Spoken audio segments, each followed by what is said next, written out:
Hi, mein Führer. Sie suchen also an, Berlin zu verlassen.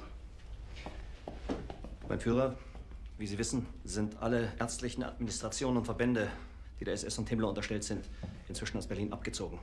Himmler ist ein Verräter. Er wird seiner gerechten Strafe nicht entgehen. Mein Führer, als Reichsarzt SS gibt es für mich keine Aufgaben mehr hier. Ihr Ansuchen, Berlin zu verlassen, ist ganz und gar unakzeptabel. Meine Familie. Falls die Russen mich... Ich muss hier weg.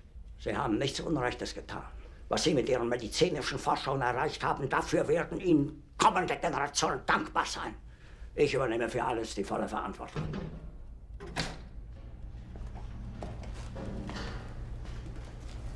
Wir sprechen ein andermal darüber.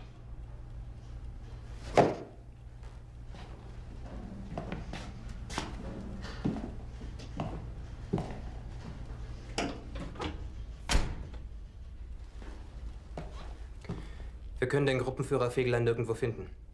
Er ist nicht in der Bunkeranlage. Was soll das heißen? Sie können Fegelein nicht finden. Dann suchen Sie ihn eben. Ich will Fegelein sehen. Sofort! Wenn er sich ohne Befehl entfernt hat, ist das Fahnenflucht. Verrat! Bringen Sie mir Fegelein! Fegelein! Fegelein! Fegelein!